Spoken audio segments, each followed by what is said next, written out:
नमस्ते दोस्तों। आज का डेट है 27 अक्टूबर 2023 और अभी हम डिस्कस करेंगे द हिंदू के कुछ इंपॉर्टेंट आर्टिकल्स हिंदी में। तो आइए सबसे पहले देख लेते हैं कि आज के द हिंदू के न्यूज़पेपर में कौन कौन से इंपॉर्टेंट न्यूज हैं। तो सबसे पहले एक वर्ल्ड लोकेशन डिस्कस करेंगे, तिब्लिसी। तो तिब्लिसी कहाँ है? जो तिब्लिसी है वो जॉर्जिया की राजधानी है, ठीक है। और यह सबसे बड़ा शहर भी है जॉर्जिया का, जहाँ पे लगभग 1.2 मिलियन लोग रहते हैं। यहाँ पे इंपॉर्टेंट चीज है कुरा नदी, तो याद रखिएगा कुरा नदी। उसके बाद इसकी जो स्थापना हुई थी तिब्लिसी की, ये 5th सेंचुरी में हुई थी। तो इसको भी विस्तार से पढ़ेंगे। और यह क्षेत्र जो है वो पूर्वी यूरोप और पश्चिमी एशिया के बीच में है, मतलब कि ईस्टर्न यूरोप और वेस्टर्न एशिया।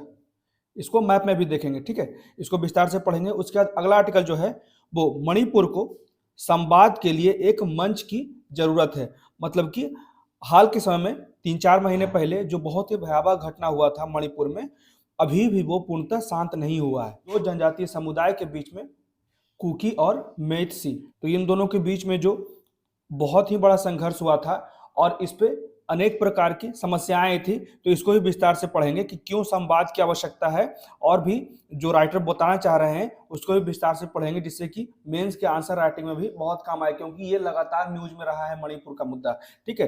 तो ये जो था आज के द हिंदू के एडिटोरियल में था। उसके बाद अगला आर्टिकल जो है वो चीन भूटान सीमा वार्ता क्यों महत्वपूर्ण है। तो यहाँ पे जो मामला है, अभी वर्तमान समय में 25वां सम्मेलन चल रहा है चीन और भूटान के बीच में। तो भूटान जो है वो भारत का पड़ोसी है। तो यहाँ पे दो क्षेत्रों पे ज्यादा बातें चल रही है, जकारलुंग और पाशमलुंग। ये दोनों क्षेत्रों पे इंटरचेंज करने की, स्वैपिंग की बात की जा रही है। और इसके बाद बगल में डोकलाम है, जो कहीं ना कहीं ट्राई जंक्शन जो है, जो भारत का चिकन नेक है, वो प्रभावित हो सकता है। तो इसके लिए भारत भी बहुत ज्यादा संजीदा है। तो इसमें मुख्य बातें यहाँ पे बोली जा रही है, 3 चरणीय रोड मैप। तो ये क्या होता है, इसको भी हम लोग विस्तार से पढ़ेंगे। उसके बाद अगला आर्टिकल जो है, सुप्रीम कोर्ट ने सरोगेसी की अनुमति दी है, जिसमें डोनर गैमेट्स होते हैं उसके उपयोग पर प्रतिबंध लगाने वाले नियम को सुप्रीम कोर्ट ने रद्द कर दिया है। तो इसको भी हम लोग विस्तार से पढ़ेंगे। और ये मुख्यतः जो है महिलाओं के निर्णय पर नियंत्रित है। मतलब कि अगर कोई महिला का गर्भाशय में कोई प्रॉब्लम हो गया है या फिर बच्चा नहीं पैदा कर सकती है, तो ये पूर्णतः जो है महिलाओं के निर्णय पर नियंत्रित होगा, ठीक है। तो इसको ही विस्तार से पढ़ेंगे। तो आइए शुरू करते हैं। सबसे पहले देख लेते हैं एक वर्ल्ड लोकेशन जो है तिब्लिसी। तिब्लिसी जो है वो जॉर्जिया की राजधानी है और जॉर्जिया का सबसे बड़ा शहर है, जो लगभग 1.2 मिलियन लोगों की आबादी के साथ कुरा नदी के तट पर स्थित है। तो याद रखिएगा, कुरा नदी के तट पर स्थित है तिब्लिसी शहर, जो राजधानी है जॉर्जिया की। तिब्लिसी की स्थापना 5वीं शताब्दी ईस्वी में हुई थी। इबेरिया के वख्तंग प्रथम, ये राजा थे इबेरिया के वख्तंग प्रथम, और तब से यह विभिन्न जॉर्जियाई राज्यों और गणराज्यों की राजधानी के रूप में कार्य कर रहे हैं। तिब्लिसी की बात की जा रही है तो जॉर्जिया पूर्वी यूरोप और पश्चिमी एशिया में स्थित एक देश है। यह काकेकस क्षेत्र का हिस्सा है, जो पश्चिम मेकोंग सागर, ये सभी मैप में हम लोग देखेंगे, और उत्तर पूरब में रूस, दक्षिण पश्चिम में तुर्की, दक्षिण में आर्मेनिया और दक्षिण पूरब में अजरबैजान। देश का क्षेत्रफल जो है वो 69,700 वर्ग किलोमीटर है और इसकी आबादी जो है 3.7 मिलियन है। तो तिब्लिसी इसकी राजधानी और सबसे बड़ा शहर है, और यहाँ पे लगभग 1/3 जॉर्जियाई जनसंख्या रहती है। तो इसलिए ये बहुत ही महत्वपूर्ण है तिब्लिसी, ठीक है। इसको मैप में देख लेते हैं। जैसे कि यहाँ पे जो है वो जॉर्जिया स्थित है, ठीक है। ये जो क्षेत्र है जिसे कहा जाता है वेस्टर्न एशिया और ईस्टर्न यूरोप। तो याद रखिएगा, एक तरफ कैस्पियन सी है और एक तरफ ब्लैक सी है। इसको दूसरे मैप में अगर हम लोग देखते हैं तो ये पूरा का पूरा जॉर्जिया का मैप है। तो सबसे पहले इसके सराउंडिंग कंट्रीज को देख लेते हैं, ठीक है। तो इसके नॉर्थ में जो है वो रशियन फेडरेशन है। उसके बाद मोस्टली जो सारे कंट्रीज हैं वो साउथ में है, ठीक है। जैसे कि टर्की हो गया, आर्मेनिया हो गया, अजरबैजान हो गया। तो ये कुछ महत्वपूर्ण कंट्रीज हैं। यहाँ पे ब्लैक सी जो है इसके पश्चिम में स्थित है, ठीक है। उसके बाद कॉकेकस जो है माउंटेन, यहाँ पे इसके नॉर्थ ईस्ट रीजन में पूरा फैला हुआ है, रेंज के रूप में नॉर्थ से लेके ईस्टर्न रीजन तक है। यहाँ पे कुछ इंपॉर्टेंट रिवर्स भी है, अलाजानी रिवर। उसके बाद इसी की बात की जा रही थी कुरा रिवर, उसके बाद रियोनी रिवर, तो ये कुछ चीजें याद रखिएगा। उसके बाद लेसर कॉकेकस भी है, यहाँ पे इंपॉर्टेंस रखता है। एक और 2-3 लेक है जैसे कि पारावानी लेक, ये इंपॉर्टेंट है। उसके बाद लेक शेवन, ये भी याद रखिएगा, ठीक है। यहाँ पे देखिए इसकी राजधानी है टिबिलिसी, जो कि लगभग साउदर्न ईस्ट रीजन में है। अब बढ़ते हैं अगले आर्टिकल की तरफ। तो इसमें कहा जाता है कि Manipur needs a platform for संवाद, तो इसको भी विस्तार से देख लेते हैं। यहाँ पे राइटर कहते हैं कि मणिपुर को संवाद के लिए एक मंच की जरूरत है या आवश्यकता है। तो राइटर कहते हैं कि भारत की बौद्धिक परंपरा की एक अनूठी विशेषता यह है कि प्रतिद्वंदिता, मतलब कि यहाँ पे क्लियर कहा जाता है a unique feature of India's intellectual tradition is that the point of view of opponent, इसी को प्रतिद्वंदिता कहा जाता है, opponent must be taken seriously, तो प्रतिद्वंदी के दृष्टिकोण को गंभीरता से लिया जाना चाहिए। इसलिए नहीं कि कोई प्रतिद्वंदी से प्यार करता है, बल्कि इसलिए कि अगर किसी को तर्क से जीतना है तो उसे प्रतिद्वंदी की बेहतर ढंग से समझ होने की जरूरत है, ठीक है। इसी का के लिए कहा जाता है कि डायलॉग, संवाद की आवश्यकता है किसी भी बड़े मुद्दे को सुलझाने के लिए। तो इस प्रकार संवाद की परंपरा जो है वो इस लंबे समय से चली आ रही परंपरा का एक प्रमुख घटक है। इसके विपरीत जबरदस्ती और हिंसा जो उन लोगों के एकलाप के परिणाम है जो सत्य के मालिक समझते हैं खुद को। जैसे कि यहाँ पे कहा जाता है the opposition is coercion and violence which are outcome of a monologue of possessed by those who own the truth, ठीक है। आगे कहा जाता है गाजा स्ट्रिप, और जैसा कि गाजा स्ट्रिप और वहां पे वेस्ट बैंक में लगातार इजराइल के साथ कॉन्फ्लिक्ट बहुत भयावह रूप लिए हुए, इसी के बारे में राइटर कहते हैं कि जैसा कि गाजा में खून बह रहा है, सच्चाई का कोई वस्तुनिष्ठ बयान नहीं है जो देश में बड़े पैमाने पर हो रही हिंसा और मानवीय त्रासदी को समझा सके। यहाँ कुछ लोग हमास द्वारा, यही बात यहाँ पे कहा जा रहा है कि कुछ लोग जो हैं वो हमास को दोषी मान रहे हैं, वहीं कुछ और लोग जो हैं वो फिलिस्तीनियों द्वारा किए गए विनाश की मात्रा को लेकर चिंतित है। ये पहले भी हम लोग एक आर्टिकल में कह चुके थे कि जो प्रीजुडिस होते हैं, जो पूर्वाग्रह से लोग जो ग्रसित होते हैं वो इस तरह के कार्य करते हैं, जो वर्तमान के फैक्ट को वो सही रूप से, बैलेंस रूप से नहीं आंकते हैं, उन्हें ये समस्याएं आती है, ठीक है। कहीं ना कहीं वो किसी न किसी देश की ओर झुकाव रखते हैं। यही बातें यहाँ पे कहा जा रहा है। कुछ लोग हमास को दोषी मान रहे हैं, या कुछ लोग फिलिस्तीन को दोषी मान रहे हैं, या फिर कुछ लोग इजराइल को दोषी मान रहे हैं। या तो हम घटनाओं के तत्कालिक मोड़ से प्रभावित हो जाते हैं, या फिर पूरे इजराइल फिलिस्तीनी संकट के संरचनात्मक कारण को खोजने की चुनौती का सामना करते हैं। यही स्थिति मणिपुर में भी है, हालांकि हिंसा की मात्रा जो है वो तुलनात्मक रूप से कम है।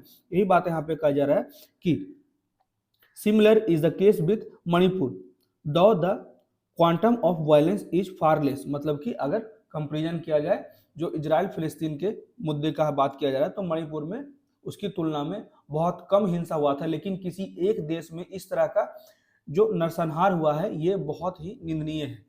आगे कहा जाता है राइटर के द्वारा कि राज्य में इस तरह के संकट क्यों उत्पन्न हुए। The crisis in the state, Manipur संकट जो है वो पिछले 5 महीने से अधिक समय से चल रहा है और हम इस सच्चाई के करीब भी नहीं है कि हिंसा कैसे और क्यों हुई, और जो अभी भी जारी है।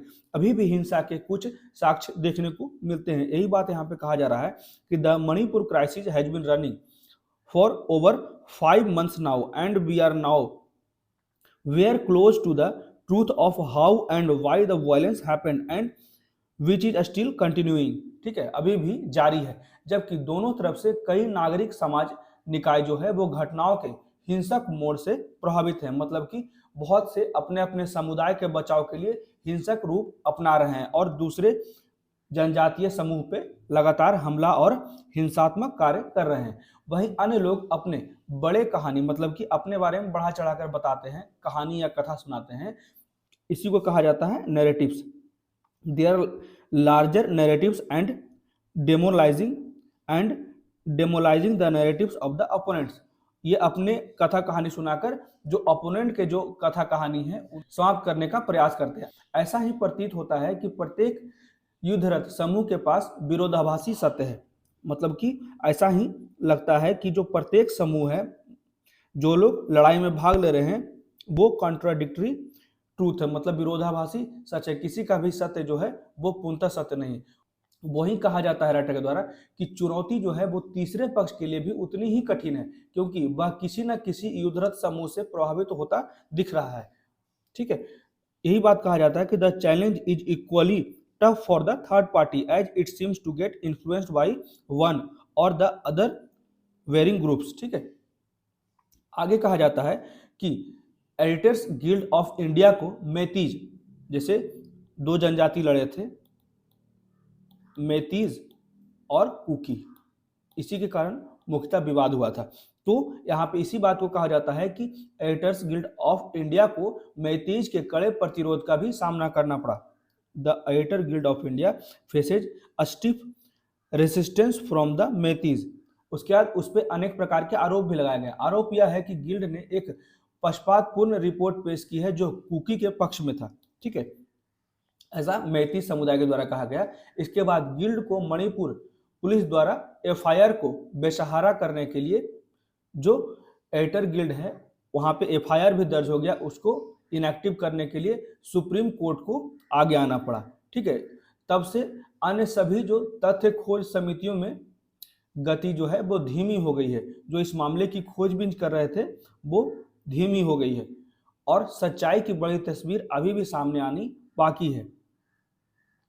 आगे कहा जाता है कुछ विशिष्ट मामलों के बारे में कुछ सत्य सामने आए हैं, जैसे एकीकृत कमान संरचना, यूनिफाइड कमांड स्ट्रक्चर के तहत पुलिस जांच में 2 कुकी महिलाओं को निर्वस्त्र कर परेड कराने। तो यही बात यहाँ पे कही जाती है कि पुलिस इन्वेस्टिगेशन में साफ आया है कि 2 कुकी महिलाओं हु वेयर स्ट्रिप्ड, 2 कुकी महिलाओं को निर्वस्त्र कर परेड कराने और 2 मेती छात्राओं को अपहरण और हत्या मणिपुर की प्रतिबंधित पीपुल्स लिबरेशन आर्मी के पूर्व कैडर की गिरफ्तारी से संबंधित मामलों को सुलझाया गया। तो ये कुछ इन्वेस्टिगेशन में सुलझाया गया मामला है। ठीक है, आगे कहा जाता है बहुजातीय, ये एक गांव का नाम याद रखिएगा, क्वाक्टा विलेज। ठीक है, जहां पे ये सारा मामला घटा था। बहुजातीय क्वाक्टा गांव में बम विस्फोट के बाद एक कुकी आतंकवादी को गिरफ्तार किया गया है। ठीक है, उसके बाद मणिपुर स्थित कई ड्रग तस्करों को मिजोरम, असम, त्रिपुरा और दिल्ली में गिरफ्तार किया गया, जो अवैध गतिविधियों के प्रसार और व्यापार में लोगों की बड़े पैमाने पर भागीदारी की ओर इशारा करता है। और गिरफ्तारियां दिखाती है कि जो नागरिक प्रशासन धीरे धीरे पटरी पर लौट रही है, मतलब कि वहां पे पुलिस का जो रोल है वो धीरे धीरे सुधर रहा है। आगे कहा जाता है the hardliner and their politics. तो यहाँ पे कहा जाता है कट्टरपंथी और उसकी राजनीति। हालांकि संकट अभी भी खत्म नहीं हुआ, अभी भी मेती और कुकी के बीच में निरंतर विरोध होते रहते हैं, लेकिन सबसे चिंताजनक बात जो है वो कट्टरपंथियों द्वारा संचालित राजनीति है, जिसके कथा एवं कहानी, जिसको नैरेटिव्स भी कहा जाता है, के विपरीत खेमों को हिंसा के अपराधियों के रूप में दिखाने के लिए ये कहानियां अक्सर नायकों मतलब होता है परपेट्रनर, ठीक है, ऑफ वायलेंस, जिसको कहा जाता है कि हिंसा के हीरो। ठीक है, ये कहानियां अक्सर नायकों तो कथा या नाटक का प्रधान पुरुष होता है, जिसके आगे पीछे कहानियां घूमती है। ठीक है, जैसे मूवी बनता है तो एक हीरो और एक हीरोइन होती है, पूरा मूवी का जो कहानी होता है उसी के आसपास घूमता रहता है। तो यही बात कहा जाता है को पीड़ित के रूप में पेश किया जाता है। ठीक है, मतलब कि परपेट्रनर ऑफ वायलेंस के रूप में जो ज्यादा सक्रिय होता है उसे पीड़ित के रूप में पेश किया जाता है। यह कि उन्होंने जो हिंसक कृत्य अपनाए हैं वे आत्मरक्षा के लिए, मतलब कि उन्हें एक महापुरुष के रूप में दिखाया जाता है समाज में, उस खास के उस समुदाय में। ठीक है, इस प्रकार इसमें से प्रत्येक कहानी में हिंसा को उचित ठहराया गया है कि वे अपने हक के लिए लड़ रहे हैं और दुर्भाग्य से मानवता पीछे जा रहा है, जिससे कि जो unfortunately humanity takes a back seat. ठीक है, हालांकि राज्य इन बड़ी बड़ी कहानियों के पीछे की सच्चाई की पहचान करने के लिए अपना रास्ता बनाएगा, लेकिन संकट पूरी तरह से राज्य नागरिक के संबंध के बारे में नहीं है। यहाँ पे क्लियर कहा जाता है कि जो crisis is not all together about the state citizen relationship. ठीक है, यह पूर्णतः जो है वो राज्य नागरिक संबंध के बारे में नहीं है। अगर ऐसा होता तो यह सिर्फ जो कानून व्यवस्था का मुद्दा होता है, लेकिन तथ्य यह है कि ऐसा उदाहरण है जहां सशस्त्र आतंकवादियों ने अपने संबंधित समुदाय के सदस्यों को दूसरे समुदाय में खुद को दुश्मन के मुकाबले, मतलब खुद को दुश्मन नहीं कहा, उसके मुकाबले लोग कहा, मतलब इसको कहा जाता है people, vice versa an enemy कहने के लिए प्रेरित हुए, और घरों को जलाना, निशंस हत्याएं और महिलाओं और बच्चों के साथ अमानवीय व्यवहार जो है वो सशस्त्र आतंकियों की मौजूदगी और कुछ लोगों के बीच दंड से मुक्ति की झूठी भावना से प्रभावित भी है। तो ये बातें, यही कारण कहा जा रहा है कि ये जो मुद्दा है वो राज्य नागरिक के संबंधों का मुद्दा नहीं है, यहाँ पे और भी अनेक प्रकार के असामाजिक तत्व और गतिविधियां उपलब्ध है, कट्टरपंथी भावनाएं उपलब्ध हैं, जो कि इन हिंसा को, छोटी स्तर की हिंसा को बढ़ा चढ़ाकर उनके जाति, उनके हित के अनुसार से भावना को से जोड़कर इसे बड़ा रूप दे रही है। ठीक है, इसी को आगे कहा जाता है कि जातीय संघर्ष के बारे में यह सच्चाई कई कथा कहानियों में से एक है। काल्पनिक कुकी राष्ट्र जो है वो सीमा पार विद्रोह, अवैध प्रवास और नार्को आतंकवाद जैसे बड़े कहानी से जोड़ा जाता है। यह नार्को आतंकवाद है जो भारतीय राज्य के लिए वास्तविक खतरा बना हुआ है। ठीक है, याद रखिएगा, नार्को टेररिज्म जो वास्तविक खतरा है। आगे कहा जाता है इसके संबंधों पर ध्यान दें, फोकस ऑन इट्स बॉन्ड। तो इन जटिल कहानियों के बीच एक समग्र सत्य तक पहुंचने की आवश्यकता है, एक सच्चाई जिस पर सभी को सहमत होना चाहिए, न केवल संवाद के, यहीं पे संवाद की बात की गई है। ठीक है, तो न केवल संवाद की आवश्यकता है बल्कि इन कहानियों में दावे किए गए तथ्यों के सत्यापन की भी आवश्यकता है। ठीक है, क्लियर यहाँ पे कहा जाता है कि there is not only a need for dialogue but also a verification of the fact claimed in the their narratives. जो अपने कहानी कथा ये लोग सुना रहे हैं, अपने अपने समुदाय के लोग, तो उन्हें भी एक बार वेरीफाई करने की आवश्यकता है। और समग्र सत्य की खोज प्रतिस्पर्धी पक्षों की उपस्थिति के बिना नहीं की जा सकती। कट्टरपंथियों की कथाएं बेहद समस्याग्रस्त है क्योंकि इन्हें बहिष्कार की राजनीति द्वारा आकार त्याग किया गया है। मतलब कि किसी का भी जो कहानी है, कहा जाने वाला वार्तालाप है, वे पूर्णतः सत्य नहीं है, ये बढ़ा चढ़ा के बताया, क्योंकि ये प्लान किया गया है कुछ असामाजिक तत्वों द्वारा, आतंकी समूहों द्वारा, कट्टरपंथियों द्वारा। ठीक है, इसलिए यहाँ पे कहा जाता है कि जब खोज की जा रही है, इन कहानियों का फैक्ट चेक किया जा रहा है, तो ये पूर्णतः समस्याग्रस्त है क्योंकि इन्हें बहिष्कार की राजनीति द्वारा आकार दिया गया है जो संवाद के लिए बहुत कम जगह देता है। इसके विपरीत सह अस्तित्व, वैवाहिक संबंध और जातीय समूहों के बीच स्थानिक साझाकरण राज्य में जीवन की वास्तविकताएं हैं। ठीक है, which allows little room for dialogue on the contrary coexistence, the matrimonial bonds and spiritual sharing among the ethnic communities are the realities of the life in the state। ठीक है, ये बात कहा जा रहा है। वर्तमान की हिंसक राजनीति में घसीटे जाने के कारण लोग जो हैं वो मणिपुर के लंबे समय से मौजूद बहु सांस्कृतिक जीवन को भी भूलते जा रहे हैं। मतलब कि multi cultural life of Manipur को वो भूलते जा रहे हैं। संवाद का मतलब जरूरी नहीं है कि राजनीतिक सहमति हो, बल्कि यह एक दूसरे के दावों और प्रतिदावों की जांच करने के बारे में है। तो इसे ध्यान रखिएगा, ये पॉइंट बहुत ही इंपॉर्टेंट है। यहाँ पे क्लियर कहा जाता है कि संवाद का मतलब जरूरी नहीं कि राजनीतिक सहमति हो, बल्कि यह एक दूसरे के दावों और प्रतिदावों की जांच करने के बारे में है।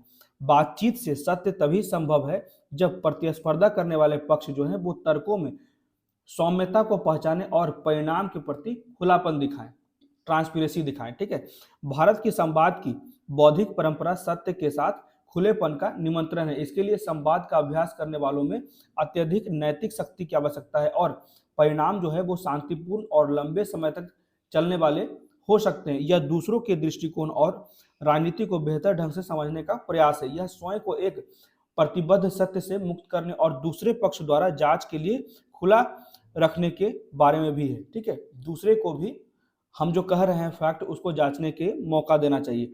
हिंसा और अविश्वास के बीच मणिपुर को संवाद के लिए एक मंच की जरूरत है, चाहे वह छोटा ही क्यों ना हो, जिससे कि कुकी और मेइतेई दोनों के विवाद को सुलझाया जा सके और शांति स्थापित की जाए मणिपुर में। ठीक है, तो यही पूर्णतः दिया गया था इस आर्टिकल में। अब बढ़ते हैं अगले आर्टिकल की तरफ। इसमें कहा जाता है कि why are the China Bhutan boundary talks significant, मतलब कि चीन भूटान सीमा वार्ता क्यों महत्वपूर्ण है। ठीक है, तो आगे कहा जाता है इसमें राइटर के द्वारा कि चाइना और भूटान ने बीजिंग में अपनी 25वें दौर की सीमा वार्ता आयोजित की। ठीक है, याद रखिएगा 25th round of boundary talk in Beijing and signed a cooperation agreement on the responsibilities and functions of the joint technical team. ठीक है, याद रखिएगा JTT। तो इसी में कहा जाता है कि भूटान चीन सीमा के परिसीमन और सीमांकन पर संयुक्त तकनीकी टीम, जिसको JTT कहे थे, ज्वाइंट टेक्निकल टीम, की जिम्मेदारियों और कार्यों पर एक सहयोग समझौता पर हस्ताक्षर किया गया, मतलब कि कॉपरेशन एग्रीमेंट पे। ठीक है, आगे कहा जाता है कि यह सीमा समाधान के लिए 2021 में शुरू किए गए उनके 3 चरणीय रोड मैप को आगे बढ़ाता है, जो 2016 में उनकी आखिरी वार्ता के बाद से सकारात्मक गति पर आधारित है। यही बात यहाँ पे कहा जाता है, this advances their 3 step road map initiated in 2021 for border resolution building on the positive momentum since their last जो वार्ता हुई थी वो 2016 में हुई थी। ठीक है, जिसमें भारत का चाइना से डोकलाम में विवाद हुआ था, उसके बाद से इन दोनों के बीच में कोई भी वार्ता नहीं हुई। ठीक है, आगे कहा जाता है कि इस सप्ताह की वार्ता क्यों महत्वपूर्ण है, why are the talks this week significant. तो भूटान और चीन के बीच सीमा वार्ता जो है वो 7 साल के अंतराल के बाद हुई और संकेत मिलता है कि इसमें महत्वपूर्ण प्रगति हुई है।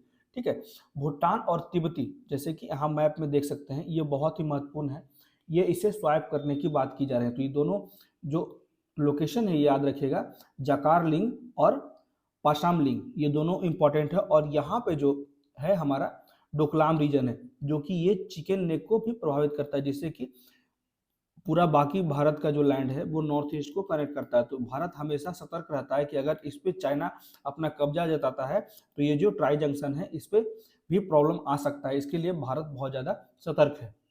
तो इसी में आगे कहा जाता है राइटर के द्वारा कि भूटान और तिब्बती स्वायत्त क्षेत्र भूटान के उत्तर और पश्चिम में एक सन्निहित सीमा साझा करते हैं, जो 1984 के बाद से भूटान और चीन ने 2016 तक विवादों को सुलझाने के लिए 24 दौर की वार्ता की थी। लेकिन 2017 में भारत और चीनी सेनाओं के बीच डोकलाम गतिरोध और फिर 2019 में कोविड-19 महामारी के बाद 25वें दौर की वार्ता 2021 तक रुकी हुई थी। ठीक है, इसमें कहा जाता है हालांकि दोनों पक्षों ने इस विराम का उपयोग तेजी से अन्य स्तरों पर बातचीत करने के लिए किया। खासकर चीन द्वारा भूटान के पूरब में सीमा विवाद के लिए एक नया मोर्चा खोलने की धमकी दी गई। ठीक है, यहाँ पे भी इसे प्रेशराइज किया गया। तब से दोनों पक्ष के राजनयिकों के विशेषज्ञ समूह ने 3 चरणीय रोड मैप जितना बार भी आ रहा है ना, इसे मैं अभी समझाऊंगा। ठीक है, 3 चरणीय रोड मैप पर सहमति के लिए 2021 में मुलाकात की और पहली सीमा परिसीमन तकनीकी वार्ता जो है वो अगस्त 2023 में हुई। आगे कहा जाता है, एक साक्षात्कार में बताया गया कि भूटान के प्रधानमंत्री डॉक्टर लोटे शेरिंग ने कहा कि 2024 में भूटानी चुनाव से पहले उनकी सरकार के कार्यालय छोड़ने से पहले ही दोनों पक्ष रोडमैप को पूरा करने की दिशा में आगे बढ़ रहे हैं। और FM टांडी दौरजी, मतलब कि जो वहाँ के फॉरेन मिनिस्टर हैं, वे कहते हैं टांडी दौरजी की बीजिंग यात्रा से संकेत मिलता है कि वास्तव में ये दोनों की वार्ता जो है सकारात्मक रही है। आगे कहा जाता है 3 चरणीय रोड मैप क्या होता है। ठीक है, तो 2021 में भूटानी विदेश मंत्री और चीनी सहायक विदेश मंत्री द्वारा हस्ताक्षरित 3 चरणीय road map memorandum of understanding, ठीक है, इसी को कहा जाता है MOU, और अगस्त में विशेषज्ञ समूह द्वारा रोड मैप को लागू करने के लिए स्थापित JTT, मतलब कि ज्वाइंट टेक्निकल टीम, पहली बार भूटानी और चीनी क्षेत्र को स्पष्ट रूप से चित्रित करने वाली एक रेखा खींचने की उम्मीद कर रहा है। तो भूटान और चीन के बीच राजनयिक संबंध नहीं है, क्योंकि भूटान पारंपरिक रूप से संयुक्त राष्ट्र सुरक्षा परिषद के सभी अस्थायी सदस्यों के साथ राजनयिक संबंधों से बचता है। ठीक है, तो इसका याद रखिएगा कि ये संयुक्त राष्ट्र सुरक्षा परिषद के सभी अस्थायी सदस्यों से संबंध बनाने में बचता है। तो 3 चरणीय रोड मैप में सबसे पहले ये याद रखिएगा, 3 चरणीय रोड मैप में क्या होता है, तो सबसे पहले मेज पे होता है। ठीक है, टेबल पे पहले वार्ता की जाती है। ठीक है, मेज पर सीमा पर सहमति शामिल किया जाता है, फिर जमीन पर, ठीक है, फिर लैंड पे स्थित स्थलों का दौरा किया जाता है और फिर औपचारिक रूप से सीमा का सीमांकन किया जाता है, फिर साइन किया जाता है या एग्रीमेंट किया जाता है। ठीक है, तो पहले टेबल पे होता है, फिर लैंड पे निरीक्षण किया जाता है, उसके बाद ही एग्रीमेंट साइन किया जाता है।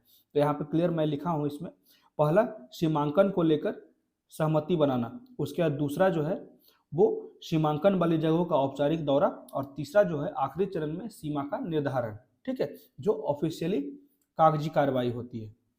आगे कहा जाता है कि भारत क्यों रख रहा है कड़ी नजर। तो भारत के लिए 2020 से वास्तविक नियंत्रण रेखा, मतलब कि लाइन ऑफ एक्चुअल कंट्रोल पर गतिरोध के कारण चीन के साथ अपने संबंध में आई खराबी को देखते हुए चीन और उसके निकटतम पड़ोसी में से एक के बीच घनिष्ठतम संबंध का कोई भी संकेत चिंता का कारण बन जाता है भारत के लिए। तो अधिक विशेष रूप से नई दिल्ली डोकलाम पर सीमांकन चर्चाओं पर नजर रख रही है, क्योंकि चीन ने जो प्रस्ताव मेज पर रखा है उनमें भूटानी नियंत्रण के तहत डोकलाम में, मतलब कि जो डोकलाम का रीजन में जो कुछ जो है वो भूटानी नियंत्रण में है, जैसे अभी हम लोगों ने मैप पे देखा था जकारलुंग और पाशमलुंग, ये दोनों के क्षेत्रों के साथ स्वैप करने का एक समझौता है जिस पर चीन दावा करता है। तो डोकलाम ट्राई जंक्शन जो है वो भारत के सिलीगुड़ी कॉरिडोर के बहुत ही करीब से गुजरता है, जो एक संकीर्ण क्षेत्र है जो उत्तर पूर्वी, अभी हमने बताया था, जो जिसे कहते हैं चिकन नेक, ठीक है, जो भारत के मेन लैंड को नॉर्थ ईस्ट रीजन से जोड़ता है, जो उत्तर पूर्वी राज्यों को शेष भारत से जोड़ता है, और भारत नहीं चाहेगा कि चीन अपने करीबी किसी भी क्षेत्र तक पहुंच सुनिश्चित करे। तो 2017 में डोकलाम गतिरोध के बाद से चीन ने डोकलाम पठार पर अपना नियंत्रण जो है वो दोगुना कर दिया, अपने मिलिट्री फोर्सेस दोगुना कर दिया। और हाल ही में पेंटागन, मतलब कि अमेरिका द्वारा कहा गया कि अमेरिका की एक रिपोर्ट में कहा गया कि विवादित क्षेत्रों में भूमिगत भंडारण सुविधाएं, मतलब कि वो बहुत तेज से स्टोरेज बना रहा है, आर्म्स स्टोरेज, और नई सड़कों का निर्माण किया जा रहा है और नए गांवों का भी निर्माण किया गया है चाइना के द्वारा। तो इसीलिए भारत सतर्क है, खासकर डोकलाम के रीजन में। अब देखते हैं पड़ोसी देश जो है वो भूटान जो है 2017 में चीन द्वारा गतिरोध बिंदु से पीछे हटने पर सहमति के बाद नई दिल्ली को जो कई रणनीतिक लाभ मिलने की उम्मीद थी वह खत्म हो गई। अंत में भारत की चिंता जो है वो भूटान के साथ पूर्ण राजनयिक संबंधों और थिम्पू में एक दूतावास खोलने की चीन की जो मांग है, इस पर भारत चिंतित है, क्योंकि इससे भारत को भी प्रभावित होगा, और अगर जितना नजदीक भारत के बाउंड्री में चाइना आ जाएगा तो भारत का जो सुरक्षा है वो कहीं ना कहीं कंप्रोमाइज होने का खतरा रहता है। इसी पे कहा जाता है कि बांग्लादेश, नेपाल, श्रीलंका और मालदीव सहित अन्य पड़ोसी देशों में चीनी परियोजनाओं और फंडिंग के साथ भारत की चुनौतियों को देखते हुए भूटान जैसे छोटे देश में कोई भी चीनी उपस्थिति समस्याग्रस्त होगी। हालांकि भूटान के नेतृत्व ने अब तक कहा है कि सभी निर्णय भारत के हितों पर विचार करने के बाद ही लिया जाएगा और उनसे हमेशा चिंता के मुद्दे पर भारत से परामर्श किया जाएगा। ठीक है, हमेशा से जो भूटान है वो भारत को एक बड़े भाई के रूप में देखता है, इसी के लिए बोला गया है कि जो भी मुद्दा पे हस्ताक्षर किया जाएगा उसमें पहले परामर्श लिया जाएगा भारत से, तो आगे देखा जाएगा इसका क्या निष्कर्ष निकला, क्या परिणाम निकला। ठीक है, तो ये था पूरा का पूरा मुद्दा, क्यों भारत चिंतित है। ठीक है, डोकलाम के मुद्दे के कारण, जहाँ पे दो यहाँ पे लैंड है, जकारलुंग और पाशमलुंग, तो ये याद रखिएगा, जिसको स्वैप करने की बात की जा रही है चाइना के द्वारा। अब बढ़ते हैं अगले आर्टिकल की तरफ। इसमें कहा जाता है कि सुप्रीम कोर्ट ने सरोगेसी की अनुमति दे दी है। ठीक है, supreme court allows the surrogacy, strikes down rule banning use of donor gametes, मतलब कि दाता युग्मकों के उपयोग पर प्रतिबंध लगाने वाले नियम को सुप्रीम कोर्ट द्वारा रद्द कर दिया गया है। तो दो न्यायाधीशों की खंडपीठ मेयर रॉकी टांस्की की दुर्लभ चिकित्सा स्थिति, तो याद रखिएगा दुर्लभ चिकित्सा स्थिति से पीड़ित एक महिला के बचाव में आई। ठीक है, जिसे कहा जाता है रेयर मेडिकल कंडीशन, इसके कारण ही इसके बचाव के लिए सुप्रीम कोर्ट ने ऐसा फैसला दिया। एक कानून के क्रियान्वयन पर रोक लगाकर, याद रखिएगा कस्टर हाउजर सिंड्रोम, जिससे कि उनकी मां बनने की उम्मीद पर पानी फिर जाता है। तो सुप्रीम कोर्ट ने एक दुर्लभ चिकित्सीय स्थिति से पीड़ित एक महिला के माता पिता बनने के अधिकार की रक्षा उस कानून के क्रियान्वयन पर रोक लगा देती है, जिसमें सरोगेसी के माध्यम से मां बनने की उसकी उम्मीद को खत्म करने की धमकी दी गई थी पहले। इसमें आगे बताया जाएगा कौन सा डेट है। ठीक है, जो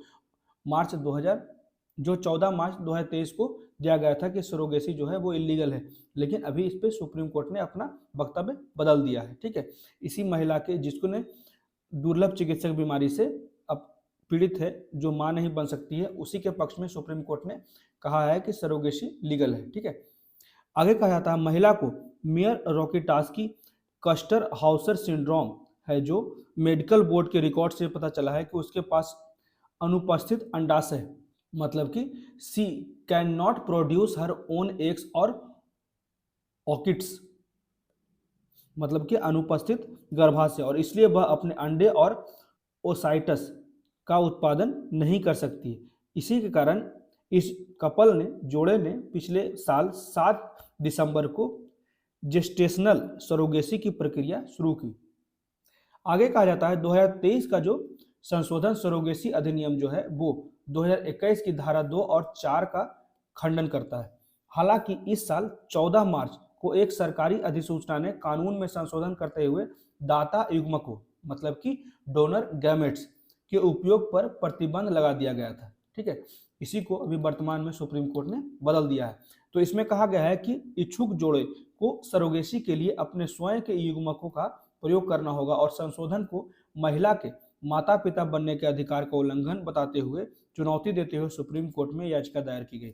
जो संशोधन अब इच्छुक दंपत्ति के रास्ते में आ रहा है और उन्हें सरोगेसी के माध्यम से माता पिता बनने से रोक रहा था, हम पाते हैं कि प्रथम दृष्टया में सरोगेसी अधिनियम के मुख्य प्रावधानों के तहत प्रारूप और रूप दोनों में इसका विपरीत है।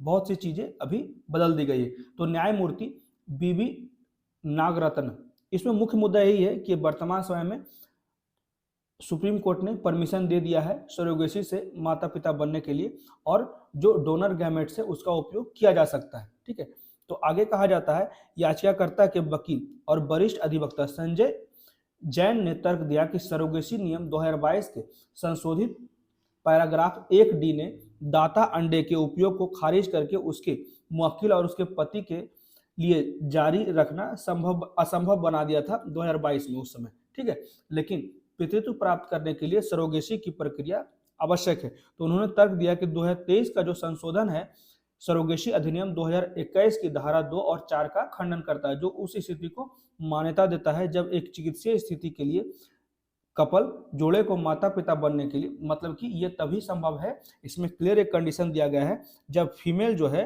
वो कैपेबल नहीं है नेचुरली मदर बनने के लिए। ठीक है, याद रखिएगा, जो प्राकृतिक रूप से मां नहीं बन पाएगी उनके लिए ये छूट दी गई है सरोगेसी के लिए।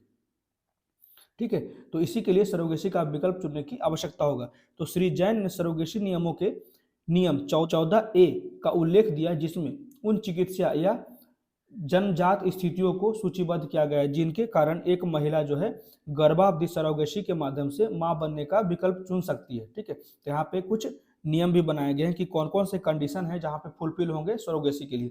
उनमें कोई गर्भाशय न होना या गायब गर्भाशय या असामान्य गर्भाशय, जैसे कि हाइपोप्लास्टिक गर्भाशय या फिर अंतर गर्भाशयी अंशजन या फिर पतली एंडोमेट्रियम या छोटे यूनिकोर्टेक, ये सारी चीजें हैं, कंडीशंस बताए गए हैं। टी आकार का गर्भाशय, या यदि गर्भाशय को स्त्री रोग संबंधित कैंसर जैसी किसी चिकित्सीय स्थिति के कारण शल्य चिकित्सा द्वारा हटाया गया हो, तो ये सारी चीजें शामिल है। इन स्थितियों में महिलाएं जो है वो सरोगेसी का उपयोग कर सकती है। आगे कहा जाता है कि महिला की पसंद। वकील ने कहा कि नियम यह स्पष्ट करता है कि चुनाव पूरी तरह से महिला पर केंद्रित होगा। उन्होंने कहा कि उसके मुवक्किल ने संशोधन से महीनों पहले सरोगेसी प्रक्रिया शुरू कर दी थी, जिसे पूर्वव्यापी रूप से लागू नहीं किया जा सकता है। अतिरिक्त सॉलिसिटर जनरल ऐश्वर्य भाटी के माध्यम से सरकार ने कहा कि सरोगेसी की प्रक्रिया जो है वो कानून के तहत तब तक लाभ नहीं उठाया जा सकता है जब तक कि बच्चा इच्छुक जोड़े से आनुवांशिक रूप से संबंधित न हो। इससे दाता अंडों के उपयोग से छूट मिल गई और 11 पन्नों के आदेश में अदालत श्री जैन के इस तर्क से सहमत हुई कि गर्भकालीन सरोगेसी की अनुमति देने वाला कानून महिला केंद्रित है। क्लियर है, महिला केंद्रित, और सरोगेट बच्चा पैदा करने का निर्णय पूरी तरह से महिला के चिकित्सीय या जन्मजात स्थितियों के कारण मां बनने में असमर्थता पे आधारित है, असमर्थता पे आधारित है। ठीक है, जब मां बनने के लिए वो नेचुरली असमर्थ हो, कैपेबल ना हो, तभी ये चीजें उपयोग की जा सकती है। ऐसी स्थिति में गर्भाशय की अनुपस्थिति या बार बार असफल गर्भधारण, एकाधिक गर्भधारण या ऐसी बीमारी शामिल है जो उसके लिए गर्भावस्था को पूरा करना असंभव बना देती है या गर्भावस्था को जीवन के लिए खतरा बना देती है। तो अदालत ने कहा संशोधन नियम जो है वो 14A का खंडन नहीं करता है, जो विशेष रूप से गर्भकालीन सरोगेसी की आवश्यकता के लिए एक चिकित्सा संकेत के रूप में गर्भाशय या किसी भी संबद्ध स्थिति की अनुपस्थिति को पहचानता है। ठीक है, यहाँ पे खंडन नहीं करता है। ये एक स्पेशल कंडीशन दे दिया गया है सुप्रीम कोर्ट के द्वारा। तो सरकार ने इस तरह को संबोधित करते हुए कहा कि सरोगेट बच्चा दंपत्ति से आनुवांशिक रूप से संबंधित होना चाहिए। अदालत ने कहा कि बच्चा पति से संबंधित होगा। अदालत ने कहा इस संबंध में यह ध्यान दिया जाता है कि इच्छुक जोड़े से संबंधित अभिव्यक्ति आनुवांशिक रूप से उसको पति से संबंधित होने के रूप में पढ़ा जाना चाहिए जब नियम 14A लागू होता है। तो यही सारी बातें थी कि क्यों सुप्रीम कोर्ट ने सरोगेसी को अलाउ कर दिया, खासकर जो लोग नेचुरली, जो महिलाएं नेचुरली मां नहीं बन सकती, उनके लिए ये अलाउ किया गया है। ठीक है, तो ये थे कुछ द हिंदू में इंपॉर्टेंट आर्टिकल जो हमने डिस्कस किए। कैसा लगा प्लीज मुझे कमेंट करके बताएं। मेरे वीडियो को ज़्यादा लाइक करें, शेयर करें और मेरे चैनल को सब्सक्राइब करें। Thank you.